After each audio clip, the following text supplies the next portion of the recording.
Anong nangyayari sa'yo, Ira? Hindi ko maigalaw ang buong katawan ko. Nagkamali ka. Inakala mong tumitira lang ako. Hoy, babae! Hindi mo pwedeng gawin niya kay Ira!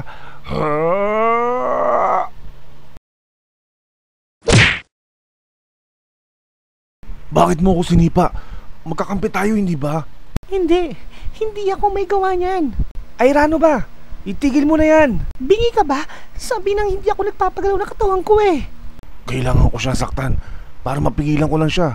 Humanda ka, Ira. Ano nangyari sa'yo, Max? Huwag mo sabihin naging puppet ka na rin.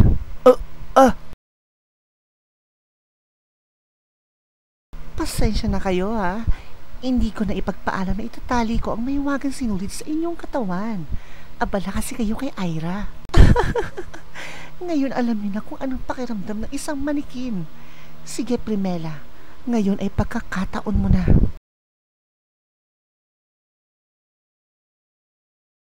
Pasensya na, Ira, pero ikaw ang kailangan niyang unahin. Si Ira nanganganib. Hoy, bata. Ako na lang ang unahin mo. Nakakaiyak. Isasakripisyo mo ang buhay mo para sa isang kaibigan. Hindi ako nakaranas ng ganong klaseng kaibigan. Ang mga manikang ito ang lagi kong kasama pero binasak niyo lahat. Walang kapatawaran yon. Ira!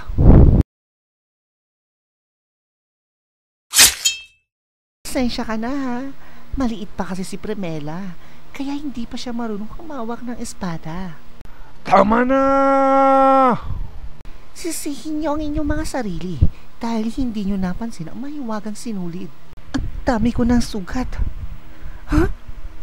Kanina nung naglaban kami, alam ko na sugatan ko siya. Hindi lang isa, kundi maraming beses pa.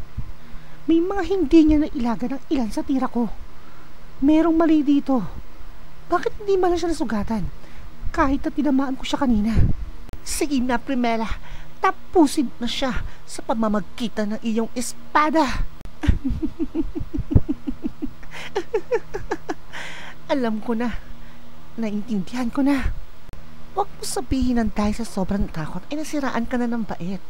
Yun ang akala mo. Matino pa rin ako. Sinasabi nila hindi rin ako manihin kumilos dahil palagi nila ako nakikipag-away. Palagi nila ako may sugat.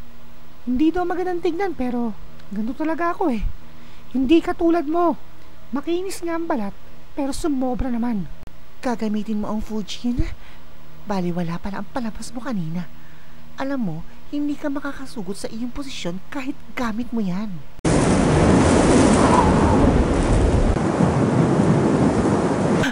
Ginamit mo sa iyong sarili ang iyong kapangyarihan para maputol ang sinulid na yan? Nakawala nga. Makakalaban ka pa ba sa dami mong sugat? Hindi ako papatalo sa'yo!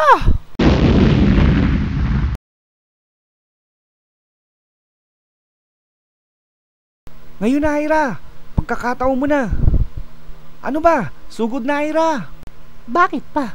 Tapos na ang lahat eh. Hindi na makakagalaw yan si Bridget kahit ano pang gawin ninyo. Dahil isa lang siyang manikin. Ano? Manikin lang? Naloko niya tayo ng gusto. Nung una, akala ko si Bridget ang kumokontrol sa manika sa kwartong ito. Pero isa rin pala siyang manikin. Kaya pala hindi siya nasusugatan kahit tinamaan ko siya. Kung ganon, sino nagmamayari ng mahiwagang sandata at kumokontrol sa manika dito sa loob ng kwarto? Ewan ko. Bakit hindi siya tanungin natin?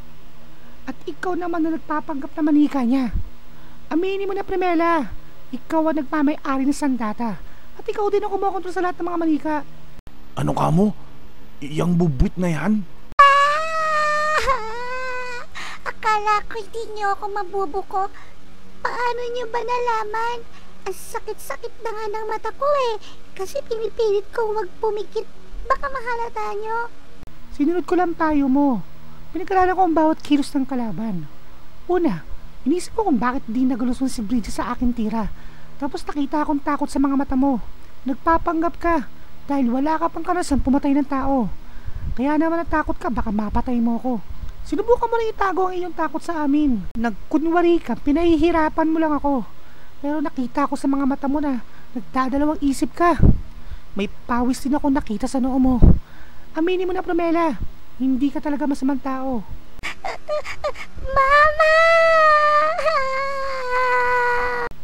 Nanay niya yun?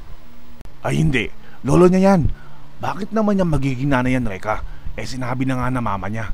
Hiyang-hiya naman ako sa'yo, Reka. Tana, Primela. Hindi naman kami galit sa'yo eh. Gusto lang namin malaman kung bakit mo ginawa yun. Nung 1 taon lang, iniwan na ako ng mama ko. Mula nun, palagi na lang ako umiiyak. At ang lungkot-lungkot ko. Tapos palagi pa ako inaapi ng mga kalaro ko. Tapos isang araw, nakita kong isang manika na kamukha ng mama ko. Mula nun, palagi ko nang pinupuntahan ng mama ko araw-araw. Gustong gusto mo ba ang manikang yan? Doon ko nakilala si Kuya Kuray. Mahiwagang bola yan. Tanggapin mo. Ang tawag dyan ay katagabotsu. Nasa iyo ang mga katangiang hinahanap ko. May nakikita akong bumabalot sa kanilang masamang pangitain. Maaaring nasa pangarib ngayon ang kanilang buhay sa palasyo ni Kuray. Yan na lamang ba ang mahalaga sa'yo? Huwag ka nang umasa. Mabibigo ka lang. Wala akong pakialam sa kanila at hindi ko sila tutulungan. Tilan Mikagami. Kung makukumbinsi ko lamang siya, malaki ang matutulong ng kanyang kapangyarihan kay Reka.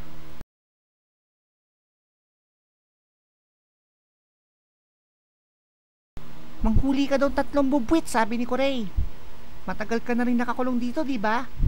Pagkakataon mo na ngayon para lumabas. Salamat ah. Medyo mahapdi pa pero okay lang ako. Tara na, ligtasan natin si Ana at si Mr. Suko.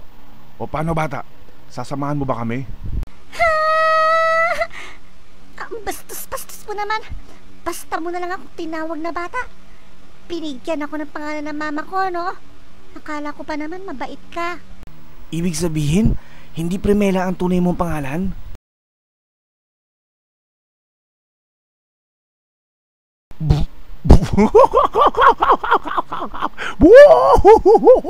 Lola, lola, lola, mano po. Ibig sabihin may apo ka na.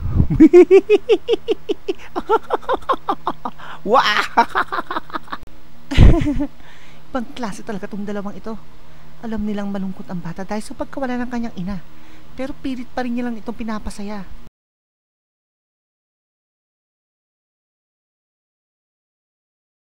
Teka Lola, sigurado ka bang ito ang daan? Kailangan natin dumaan dito para makaakyat sa taas.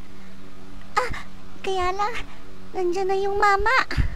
Hoy, sino ka ba talaga? Ang pangalan niya ay Tadeo. Mamamatay tao yan at kinulong ng 200 taon. Kinuha siya ni Kuya Kuray at ginawang bodyguard. Ako nang bahala sa halimaw na yan. Ha, Max? Huwag mo sabing lalabanan mo na mag-isa ang halimaw na yan. Bakit hindi? Mano-mano ang unang batas ng laban. Kung nakayanan ni Ira na makipaglaban na nag-iisa at nanalo, kaya ko rin gawin yon. Kaya ang mabuti pa, tumabi muna kayo.